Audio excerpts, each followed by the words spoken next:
This is Andrew Seamer from Inventive.io.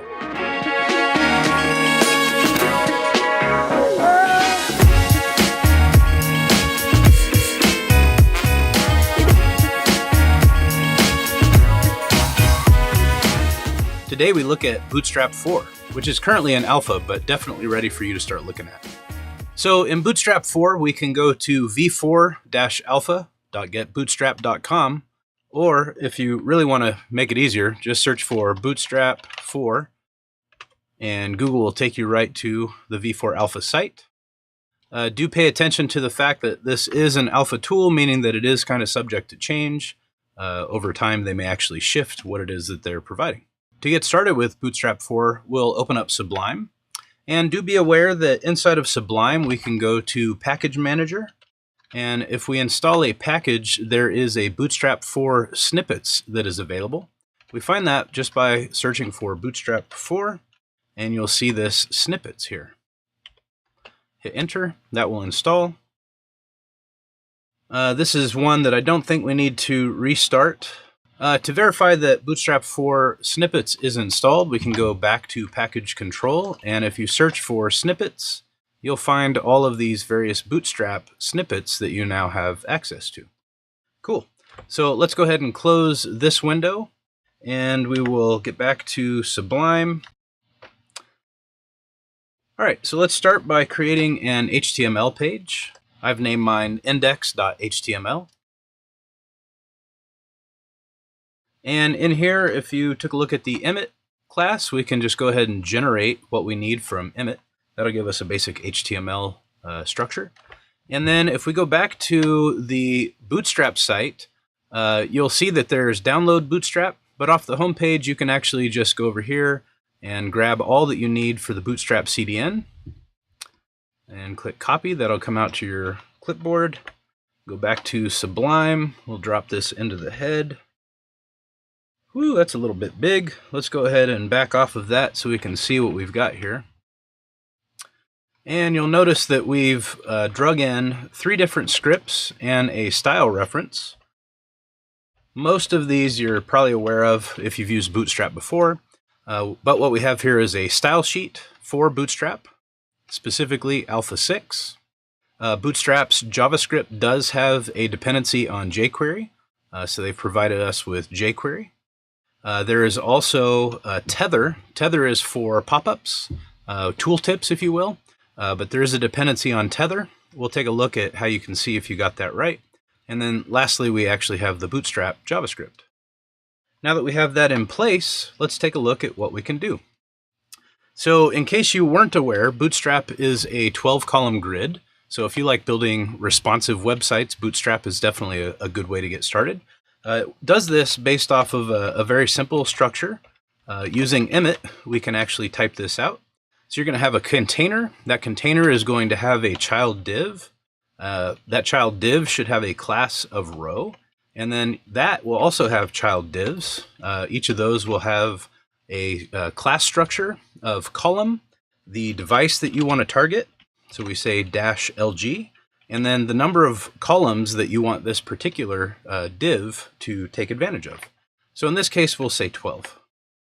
Using emit, we'll blow that out. So we have a class, we have a div with a class container, a div with a class row, and a div that says a column targeting a large device or a large viewport, taking all 12 columns. So let's see what that looks like. So we use an H1, hello world. And so very quickly, you can see here that we actually have a 12-column grid. It's kind of hard to see because there's nothing in it, so not terribly fancy. Let's make that easier to see.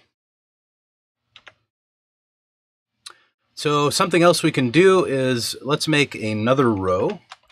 And so we do that by saying div class equals row. Again, you can use emit if you prefer.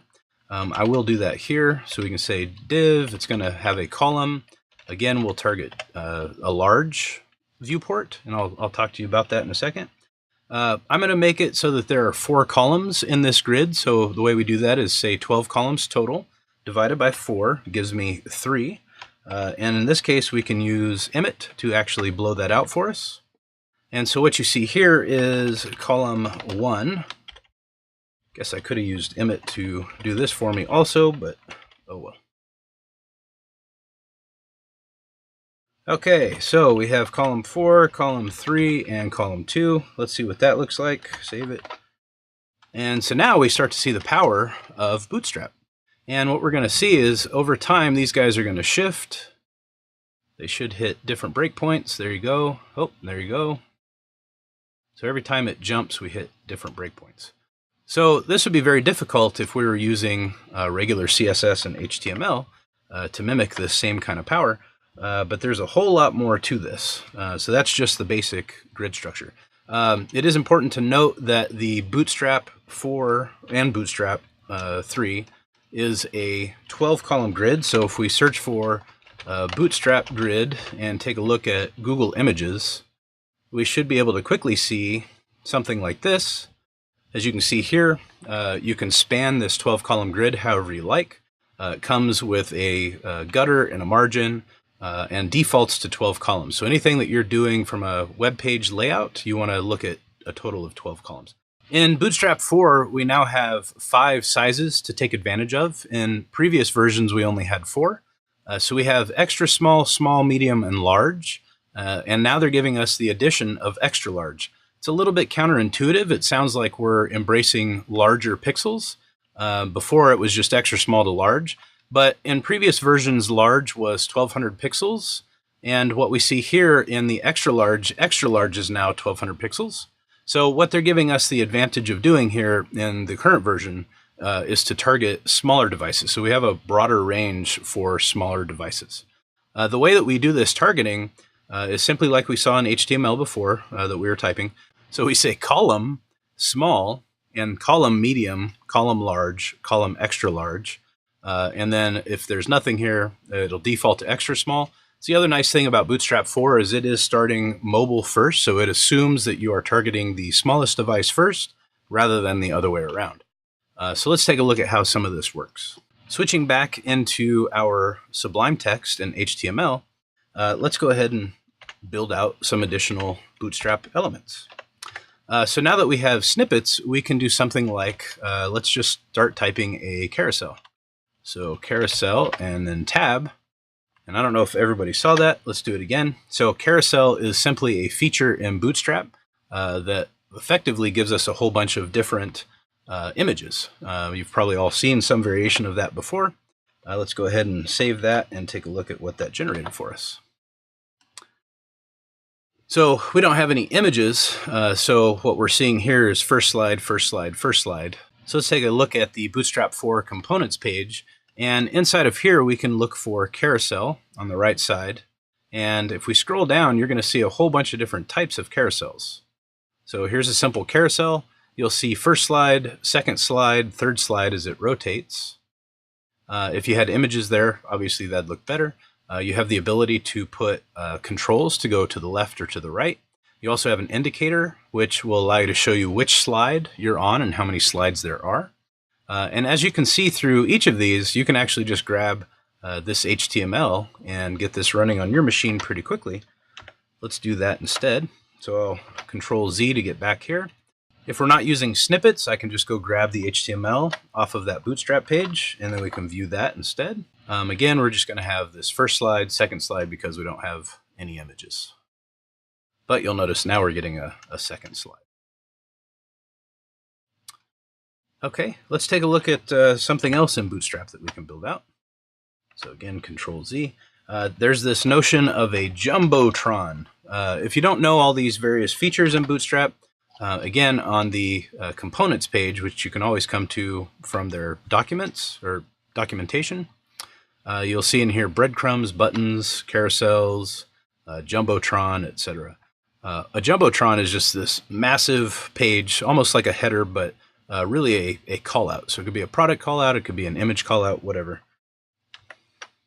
So again, using snippets, we can say Jumbotron and then tab that out. And that gives me everything I need inside of this particular Bootstrap feature. And voila, I have Hello World inside of this nice big box. The key to remember is everything you build in Bootstrap is going to be responsive by default. So as we squish it, you'll see different breakpoints come into effect. And what it's doing is trying to fit it within the overall space that you have in this viewport. Cool. So that's a quick overview of Bootstrap 4. Hopefully you found this useful. If you have any questions, feel free to email me at hello@inventive.io. If you found this video useful, please hit subscribe. And if you think anybody else might like it, go ahead and share this out to your friends. Thank you.